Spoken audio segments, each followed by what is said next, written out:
Hi there, I'm Lorne Rubenstein, and I'm here for another edition of Sinai Stories. I'm here with Lorne Bernstein, who has obviously, for people who know him, had a tremendous amount to do with the synagogue, and in a personal way, he has learned to read Torah, to chant Torah, and doing a tremendous job. Why don't you tell us about that experience, Lorne?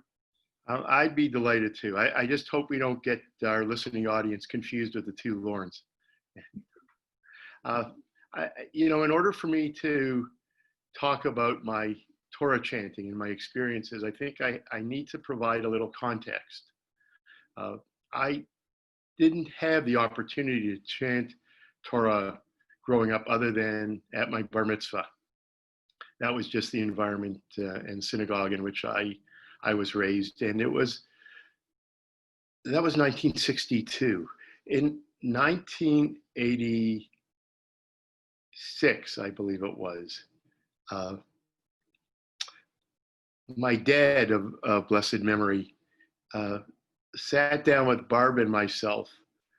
Our oldest daughter, our daughter, we only have the one, Rebecca, was going into Leo Beck from Associated Hebrew Schools. And there was a real disconnect between what was going on at home in terms of attending a more traditional synagogue and what she was being presented with at Leo Beck. And we just felt it was important to support the teaching. My dad, as I was saying of blessed memory, sat down with Barb and myself one day and said, please do me a favor. Don't wait till I die before you get involved somewhere. Don't be here because your parents are here. And so we did a little shul shopping, and for all the right reasons landed up at Temple Sinai. It took a little bit of getting used to. I can tell you the first year or so, every time that organ would go off, I would jump off my seat. It was just something that I wasn't used to. But came to appreciate the music, came to appreciate how music really was a wonderful way of supporting the liturgy. And so I started to get involved in some different committees, and in 1994, I believe it was, Severin Weingart, may he rest in peace, got a hold of Barbie and myself one day and said, I think you should chant Torah. And I said, really? And he said, yeah, really. I think it'll be a good experience for you. And I like a challenge. And so I said, sure. And it was going to be my first Torah reading was Yom Kippur afternoon. It was daunting, to say the least. The process of learning it, of feeling comfortable with it, of standing at the bima and chanting was then a daunting experience.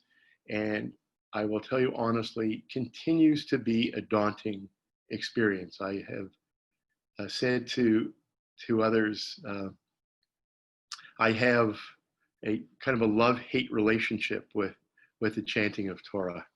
It is truly a wonderful experience. The process is great. And then there's standing at the bima and delivering.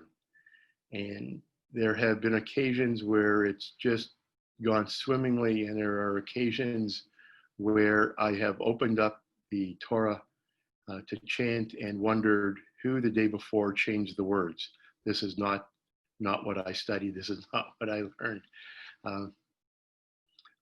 Wendy Levine, who we all know chants regularly, tells the story that we chanted together a couple of years later, and I stepped away from the Torah after chanting my parsha, and she shook my hand, and to this day reminds me that while the handshake was firm, it really was as wet a handshake as she could ever receive. I was soaking wet, and to some degree, it's still that way. It's worth every minute. It's worth every minute. I've come to understand the importance to some degree to the congregation, and I think for the most part to myself. I've often described it as very selfish. It can be a very selfish experience. Chanting, stepping up to the bima and chanting.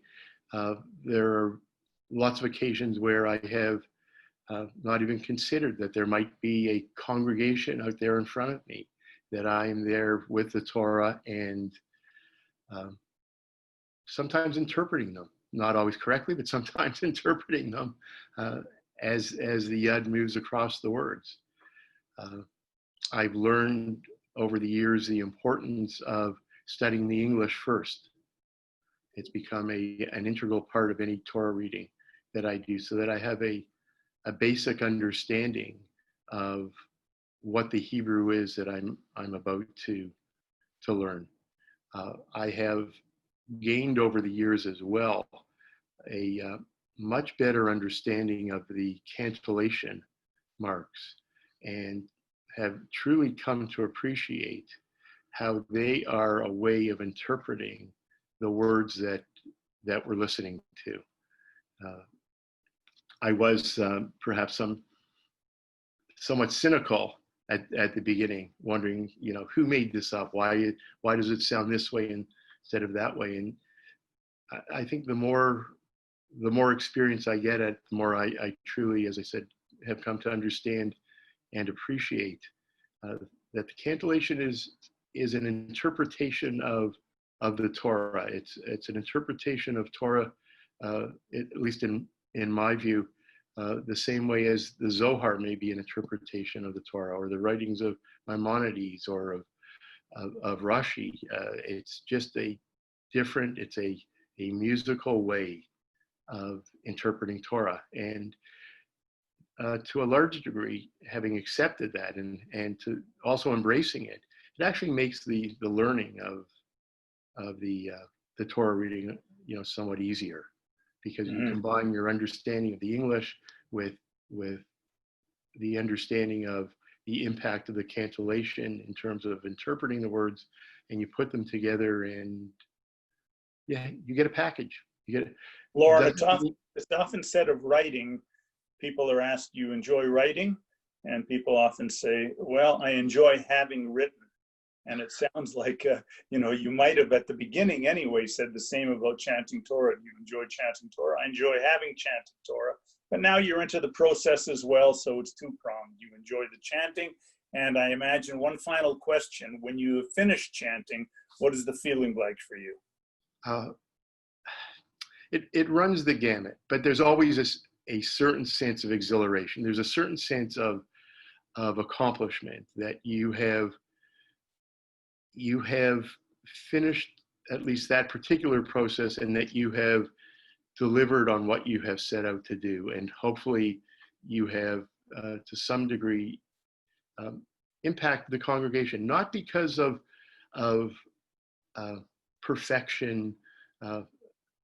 It's not about perfection, especially when I chant.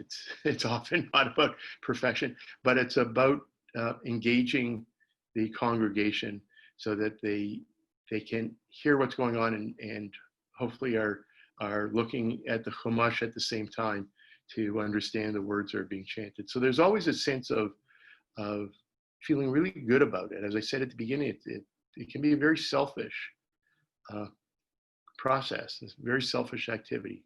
It's exhilarating. Sometimes you shake your head and going, how did I miss that part?